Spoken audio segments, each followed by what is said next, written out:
Muy buenos días, chicos. Espero que hayan tenido un buen fin de semana. Empecemos con la clase, muchachos.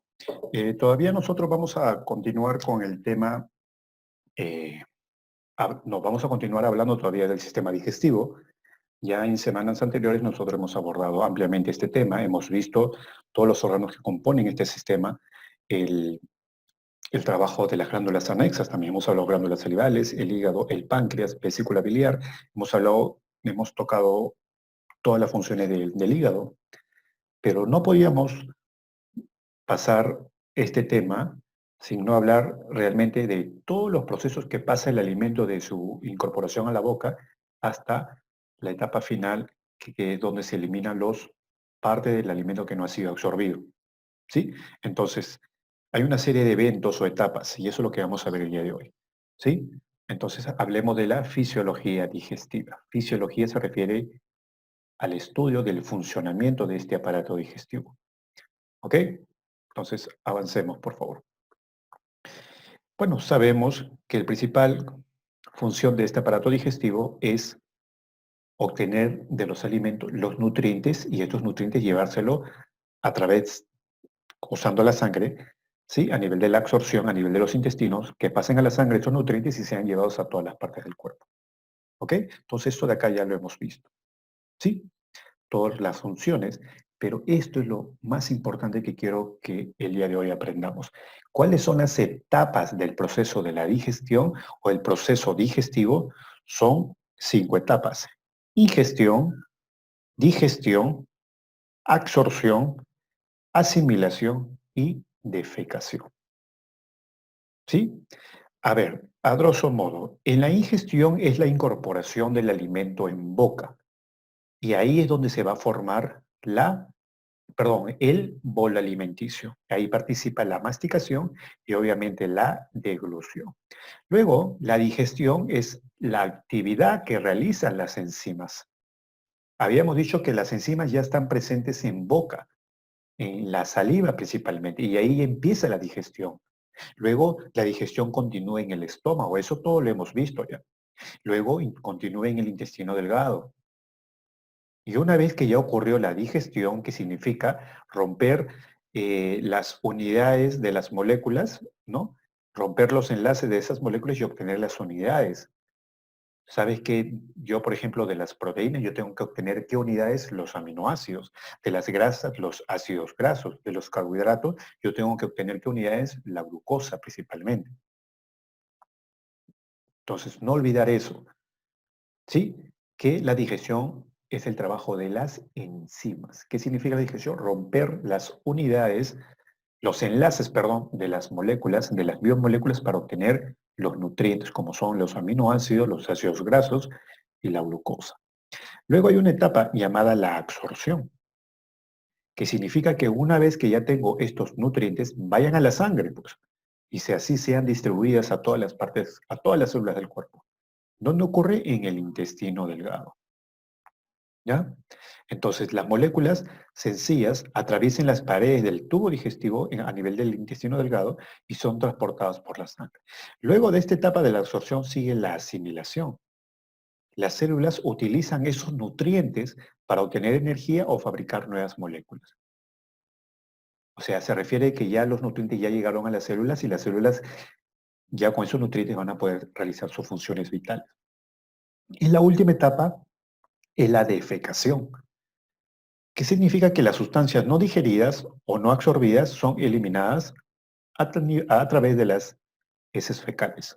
¿Ok? Entonces, el proceso digestivo incluye estas 5 etapas. Ingestión, digestión, absorción, asimilación, defecación. ¿Ok? También es necesario mencionar que hay un sistema nervioso entérico que controla todo el funcionamiento de este sistema digestivo, ¿no? Y es necesario mencionar el plexo de Auerbach y el plexo de Meissner.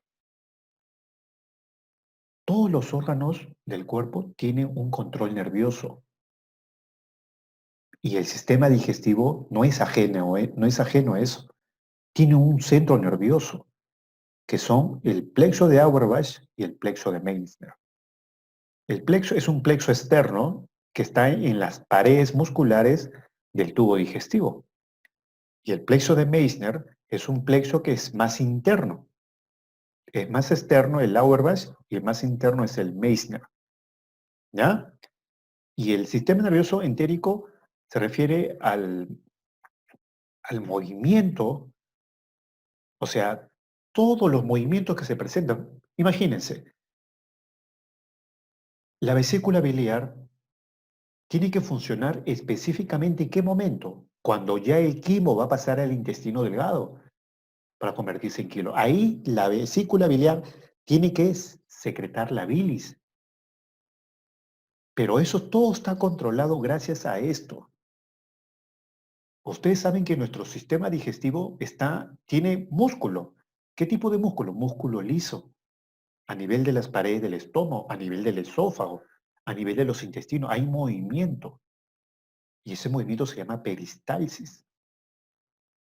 Y eso es lo que vamos a ver más adelante también. Entonces, todo eso está controlado, son acciones involuntarias, pero está controlado por un sistema nervioso llamado entérico se podría decir, es una rama del sistema nervioso autónomo que controla todas nuestras vísceras. Todo lo que ocurre internamente es controlado por el sistema nervioso autónomo y el entérico es específico para el sistema digestivo. ¿Ok? Entonces es necesario mencionar esto de acá para entender todas estas 5 etapas que ocurre dentro del sistema digestivo. ¿Ok? Entonces recordar esta etapa. Ingestión, digestión, absorción, asimilación, defecación. Todo está regulado por el sistema nervioso entérico, que es una rama o una subdivisión del sistema nervioso autónomo que controla toda la actividad interna dentro de nuestro cuerpo, principalmente relacionado a las vísceras. ¿Ok? Y habíamos dicho que hay movimientos. ¿Por qué hay movimiento? Porque hay tejido muscular. Profesor, ¿hay tejido muscular? Sí. Cuando hablamos de músculo, no necesariamente hablamos, porque hay varios tipos de tejido muscular. Hay tejido muscular cardíaco, que está en el corazón. Hay tejido muscular esquelético, el que vemos, nuestros bíceps, nuestros tríceps, nuestros femorales, nuestras pantorrillas. Esos son músculos, pero de un tipo, el esquelético. Es el más abundante, sí. Pero en los órganos internos también hay tejido muscular de otro tipo llamado liso, que lo encontramos, por ejemplo, en la vejiga, lo encontramos, por ejemplo, en el sistema, hablemos del sistema digestivo, en las paredes del estómago, en el esófago. También lo encontramos en los intestinos, delgado y grueso. Hay tejido muscular, pero de tipo liso. Y si hay tejido muscular, hay movimiento, pues. Entonces, esos movimientos se llaman peristalsis. Obviamente hay tipos de movimientos, ¿no? Hay movimientos de propulsión, llamado peristaltismo, y hay movimientos de mezcla, ¿no? Dice, por ejemplo, los movimientos de propulsión o peristaltismo son los movimientos que se producen al momento de que la comida pasa por el esófago. Y los movimientos de mezcla se refiere a los movimientos que se realizan al momento que llega la comida al estómago y se mezcla con los jugos gástricos. ¿Ok? Entonces ya vamos entendiendo cómo va funcionando nuestro sistema digestivo, ¿no? Entonces empecemos con el primer proceso de la ingestión. ¿Sí? Entonces, la ingestión es la incorporación del alimento en boca, donde van a participar, pues, muchos procesos. Participa la lengua, que tiene que ver mucho. Interviene en la masticación, es un órgano móvil y musculoso. ¿Ok? Y ahí encontramos, obviamente, las papilas gustativas. ¿Quiénes más participan? Los dientes, que en el adulto son 32. Los dientes totales, incluyendo las muelas de juicio, son 32 y son 20 los dientes de leche. ¿Ok? Entonces hay incisivos, caninos, premolares y molares, cada uno con una función propia, ¿no? Recordemos las glándulas salivales, ya hemos visto esto, la saliva, la importancia de la saliva. Entonces, el objetivo de todos estos procesos es formar el bolo alimenticio. No olvidar eso, ¿ya? Ese es el objetivo, formar el bolo alimenticio, una mezcla, producto de la acción. Y ojo, y acá yo voy a añadir, ¿quién? Los músculos de la masticación. Claro. ¿Cuál es el principal músculo de la masticación? El macetero. ¿Es el único? No, hay muchos, pero hay uno que es el que trabaja más, el principal, el macetero. No olvidar eso. ¿Ya, muchachos? Sigamos. El proceso de la deglución. ¿Qué es la deglución? El paso del bolo alimenticio de la boca hacia la faringe. ¿Sí? Y obviamente hay fases, pues. Se supone que cuando uno deglute, ¿no? el bolo alimenticio, ¿no? Hay una parte voluntaria y una parte involuntaria. Por ejemplo, la lengua se comprime al bolo alimenticio contra el paladar y lo empuja hacia atrás. Obviamente, pues, ¿no? Tú ya decides introducir el alimento, pero cuando el bolo alimenticio ya está en la faringe y va avanzando hacia el esófago, ya es involuntario, ¿sí o no? En una etapa inicial hay una fase oral llamada que es voluntaria. Pero luego en las siguientes fases, cuando ya el bolo alimenticio está en faringe, ese descenso del bolo alimenticio ya es un acto involuntario, igual a nivel del esófago. Una vez que ya está el bolo alimenticio, ya no podrías tú hacer un control para que ese bolo alimenticio regrese a boca. Ya no, hay un control involuntario ahí. ¿Sí? Bueno, y acá he colocado una maniobra llamada maniobra de Heimlich, ¿sí? Que esta maniobra dice consiste en aplicar una fuerte presión a la altura del diafragma para producir un aumento de la presión dentro del tórax simulando una tos artificial. Acá el objetivo es cuando, por ejemplo, hay una persona que ha introducido algo, ¿no? Sobre el sistema digestivo, por ejemplo, puede ser, no sé, un objeto, ¿no? Que obviamente se ha introducido al sistema digestivo y que está generando una obstrucción, ¿no? Por lo tanto, esto está generando un ahogamiento. Entonces, ¿qué maniobra se podría hacer? Esta maniobra, una maniobra de Heimlich, como ven acá en la imagen. Hay uno que tiene que hacer una presión fuerte para que de alguna manera salga el objeto que está generando, ¿no? O por ejemplo podría ser un hueso, ¿no? A veces de manera, ¿no? Casual, introducimos un hueso, ¿no? Y esto podría generar un ahogamiento, ¿no? Entonces se puede ahí aplicar la maniobra de Heimlich, ¿ya? Es un aporte ahí. Y bueno, pues no, ya el bolo alimenticio va pasando por niveles y luego obviamente llega al estómago y ahí es donde va a ocurrir justamente continuar con la digestión. Ahí empezamos a ver la presencia del jugo gástrico, ya te he dicho ya, ¿no? Que ahí vamos a encontrar agua, ácido clorhídrico, ¿sí? También vamos a encontrar, por ejemplo, enzimas que ya van a continuar con la digestión que ya se inició en boca, ¿no? Y se forma toda una masa llamada quimo, ¿ya? No olvidar eso. Acá está. La digestión ya empezó en boca, continuó con el estómago y obviamente sigue. ¿Dónde? En el intestino delgado. Cuando cuando el quimo pasa el píloro y ya entra al intestino delgado, ya deja de llamarse quimo y se llama quilo porque se va a mezclar con la bilis y con el jugo pancreático. ¿Sí? Es por eso que, y todas esas secreciones que tienen enzimas, ¿ya? Para justamente hacer la digestión de esos alimentos, ¿ya? Para obtener los nutrientes, que es lo más importante. Ya una vez que ya se completó la digestión, empieza otro proceso, que es la absorción. Sí, bueno, esto de acá ya lo hemos mencionado, las funciones del hígado, principalmente lo que nos interesa, y hemos visto todas estas funciones, pero lo que nos interesa es la bilis, que su trabajo es emulsificar las grasas, facilita el trabajo de las enzimas sobre las grasas. Y el jugo pancreático tiene un montón de enzimas, ¿sí? Cuyo trabajo nos ayuda a digerir principalmente proteínas. Ese es el trabajo del jugo pancreático. Bueno, entonces una circulación, la absorción, muchachos. Una vez que ya se hizo la digestión, sigue la absorción. ¿Qué significa la absorción? Que esos nutrientes ya están listos para pasar a la sangre. ¿Dónde ocurre? A nivel del intestino delgado, principalmente en el duodeno, primera porción del estómago, perdón, disculpe, la primera porción del intestino delgado, en el duodeno. ¿Ok? A nivel de las vellosidades intestinales. Miren, esta es una imagen de la pared del intestino delgado. Mira, tienen microvellosidades. A nivel de estas microvellosidades ocurre la absorción. Ahí es donde van a pasar los nutrientes a la sangre y van a ser distribuidas a todas las partes, a todas las células de la cabeza a los pies. Todas. ¿Ok? No olvidar eso. ¿Ya? Y luego, Una vez que ya se hizo la absorción, obviamente va a haber sustancias que no van a ser digeridas y se van a acumular, ¿sí o no? Entonces ahí interviene el intestino grueso.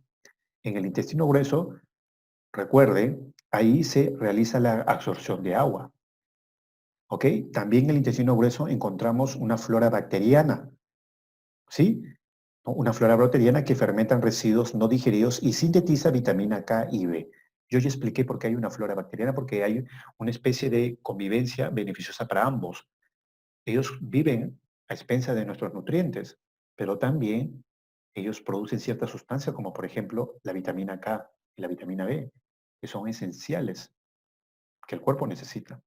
Entonces, hay que tener cuidado con eso, ¿ya? Hay que recordar eso. Y obviamente ya en el intestino grueso, una vez que ya se absorbió el agua, todo eso, las heces fecales ya están listas para ser eliminadas al exterior, que son las sustancias que no han sido digeridas, ¿no? Porque tú sabes que del proceso digestivo solo el 60 al 70% es lo de todo un alimento, por ejemplo, un almuerzo, solamente se absorbe el 60%, lo demás es eliminado a nivel de las heces, con las heces fecales. ¿Sí? Entonces, recordar, ¿no? Eh, Hay un control también, hay una regulación nerviosa, ya hemos visto el sistema nervioso entérico, ¿sí? Hay fibras nerviosas simpáticas y parasimpáticas, eso ya lo vamos a ver cuando veamos sistema nervioso, hay un control. Entonces, eso es lo que quiero que entiendan.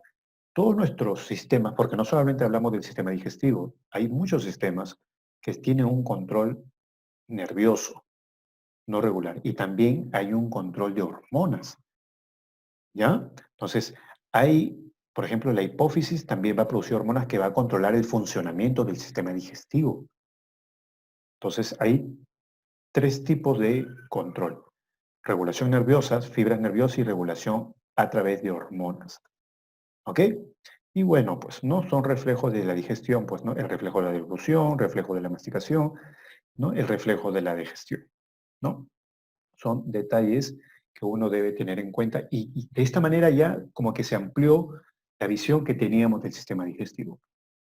Son un conjunto de órganos que trabajan en conjunto y desde el que el alimento entra en boca hasta la eliminación de los residuos que no han sido absorbidos, ese alimento ha pasado por varios procesos y son 5. ¿Ok? Entonces, no olvidar, no olvidar. ¿Ya? Entonces, no olvidar todo eso y todo lo que tiene que ver, por ejemplo, desde la ingestión hasta la defecación. Ingestión, digestión, absorción, asimilación y defecación. Los 5 procesos, bien definidos.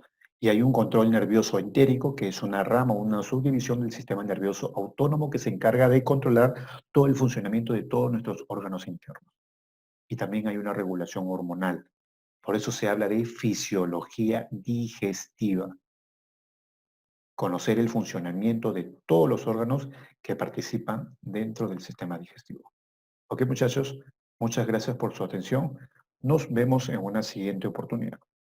Cuídense.